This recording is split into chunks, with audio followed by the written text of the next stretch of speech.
राजधानी दिल्ली में मंगलवार को बीजेपी ऑफिस में केंद्रीय मंत्रियों की बैठक हुई। 2 चरणों में होने वाली इस बैठक में महाराष्ट्र झारखंड चुनाव प्रचार से जुड़े हुए कई अहम मुद्दों पर आगे की रणनीति को लेकर चर्चा हुई है। आपको बता दें कि सूत्रों के मुताबिक पहली बैठक में केंद्रीय गृह मंत्री अमित शाह और बीजेपी अध्यक्ष जेपी नड्डा ने सहयोगी दलों के मंत्रियों के साथ महाराष्ट्र और झारखंड में होने वाले विधानसभा चुनाव और कई राज्यों में होने वाले उपचुनाव को लेकर रणनीति पर चर्चा की। इस बैठक में चुनाव प्रचार के मुद्दे और अभियान की रूपरेखा पर चर्चा के साथ साथ प्रचार को धारदार बनाने पर भी बात हुई है। इसके अलावा सहयोगी दलों को विश्वास में लेकर आगे बढ़ने की रणनीति बनाई गई और बैठक में शामिल चिराग पासवान और जीतन राम मांझी से बिहार के उपचुनाव को लेकर चर्चा हुई। वहीं आरएलडी के जयंत चौधरी के साथ यूपी उपचुनाव को लेकर बातचीत हुई। सूत्रों के मुताबिक इस बैठक में सहयोगी दलों के सभी मंत्रियों को बुलाया गया था, लेकिन अपने पहले तय व्यक्त कार्यक्रमों के चलते बैठक में टीडीपी, जेडीयू, जेडीएस और अपना दल के सहयोगी मौजूद नहीं थे, जबकि एलजेपी, हम और रालोद के केंद्रीय मंत्री शामिल हुए। संसद के शीतकालीन सत्र से पहले एनडीए मंत्रियों के साथ बैठक करने का एक मकसद एनडीए घटक दलों के साथ बेहतर तालमेल, सामंजस्य बिठाना भी था।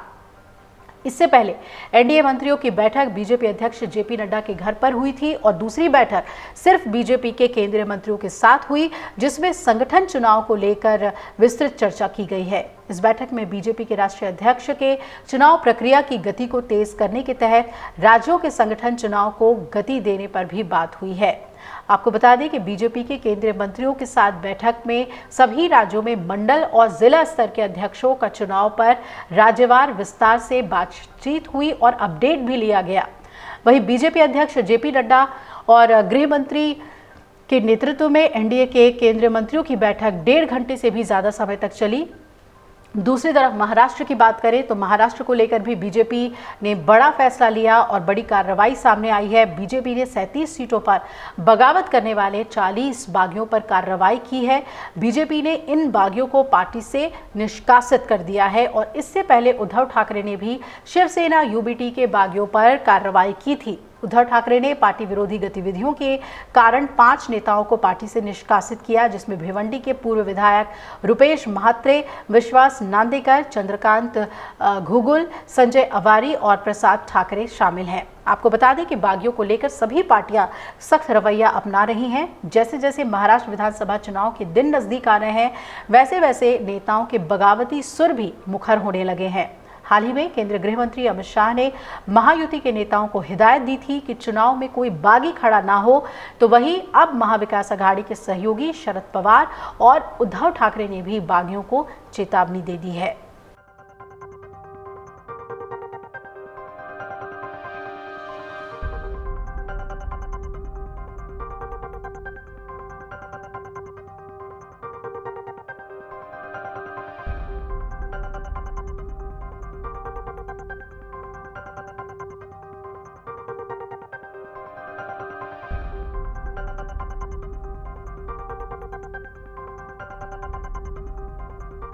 अगर आप ये वीडियो YouTube पर देख रहे हैं तो हमारे चैनल को सब्सक्राइब कर बेल आइकन दबाएं और Facebook पर देख रहे हैं तो हमारे पेज को लाइक करें।